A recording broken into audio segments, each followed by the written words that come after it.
Hello, my name is Melissa Delzio. I'm a freelance graphic designer and founder of Our Portland Story, which is a project that I started in 2008. I'll talk about my experience bringing a book to fruition, having no previous publishing experience. And while the process was long and arduous, it resulted in a project that is meaningful, personal, unique, and something that I can expand and build upon with future editions. So first, a little bit about the project. In short, Our Portland Story Volume 1 is a collection of stories that is part yearbook, part insider's travel guide, and part collected memoirs, but is all about Portland by Portlanders. It was written by 77 different authors and was designed by 68 different designers. It is a community story project. The stories were essentially crowdsourced from average Portlanders who are answering the question, what one thing do you love about Portland? Answers were submitted via email and were to be about a paragraph or so in length. The idea was that opposed to a plain text templated book, that the book would be artfully and uniquely designed to reflect each story, that every story gets a page in the book, and every story is interpreted and brought to life by a different graphic designer. I got the word out about the project and the call for authors and designers utilizing mostly free sources of promotion.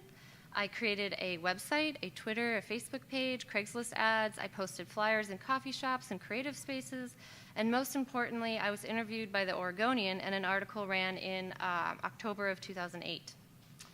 The call for stories was very successful, with over 80 stories received. Stories came in from people who don't consider themselves writers, like Janet Freeman, who wrote, "I live near Mount Tabor. Ancient volcanic ash is embedded in my backyard. I run my fingers through it listening. I hear the whisper of a universe conspiring in my favor." Some authors gave short and poignant insights, like Chris Correll, who wrote, "Portland is a restless, creative city where we pursue the religion of warm people, food, and drink." Some authors gave, and other authors wrote about experiences that speak to the culture of Portland. Like this excerpt from Katie Kavanaugh.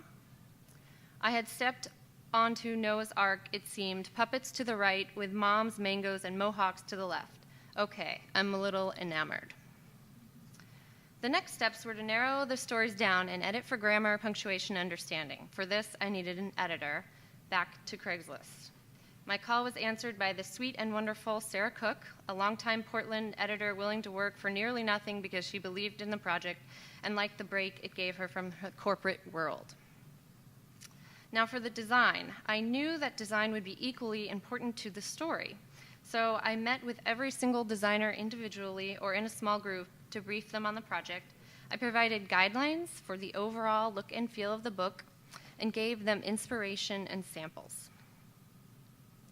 I worked with photographer Brian Hoybuck to document the designer's creative process. You will see momentarily. There is designer Matt Moraski at work, surrounded by his sketches and notes for the page that he is in the process of designing for about food in Chinatown. All the designers donated their time for this project in exchange for credit in the book, which includes a short bio and contact in the book and online. As the book took shape, I started the hunt for a publisher. After months of pitching, I found a local publisher who was interested, but soon found that their vision of the book did not align with mine. For example, they wanted to sell the back cover to companies, our Fred Meyer story, or make the book only available as a bundled package with their other books, or insert coupons. And after 4 months of talks, we parted ways. I decided that the best route was for me to self-publish. As the printing details were being investigated, I moved full steam ahead into designing a website, which I paid a contractor to develop. The vision for the website, ourportlandstory.com, was that it serve as a center gathering point for the project where news and updates could be shared. All stories could be read and searched online in story mode or viewed in design mode. Designers would be listed and promoted, and people could submit to future editions of the book. Meanwhile, I hunted for the right print-on-demand partner. Printing in the US and on FSC-certified paper were important factors when searching for a printer, and I finally settled upon using a company called Lightning Source. In September of 2010, 2 years after it began, Our Portland Story Volume 1 and ourportlandstory.com came to fruition.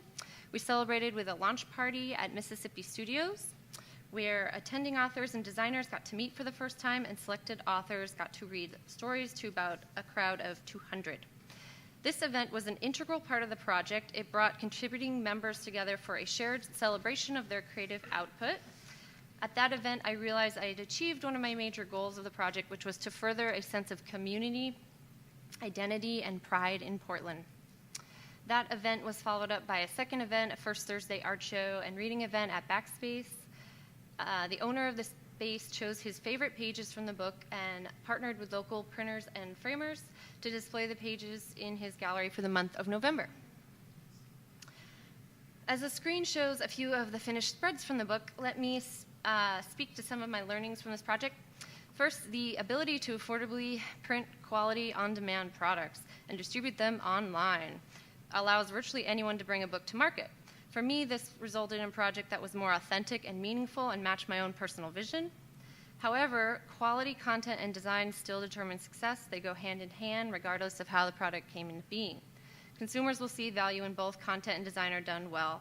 And for me, showcasing design and designers was a big goal of this project. And lastly, content from books can be distributed online or distributed in other multi-channel ways which support the book. For Our Portland Story, I created a simple video trailer for the book, a website distributing all the stories, Twitter and Facebook accounts to engage fans, and events to involve the general public. I am looking into the possibilities of creating a podcast series, an interactive map, and all of these things in the end will hopefully drive physical book sales. So what are the future possibilities of this project? Already on the plate is Our Portland Story Volume 2. Other ideas include neighborhood edition, kids editions, could extend to other cities. There could be side products under the brand, book totes, stickers, etc. So for more info, ourportlandstory.com or the books at Powell's and New Seasons and back there. Thank you.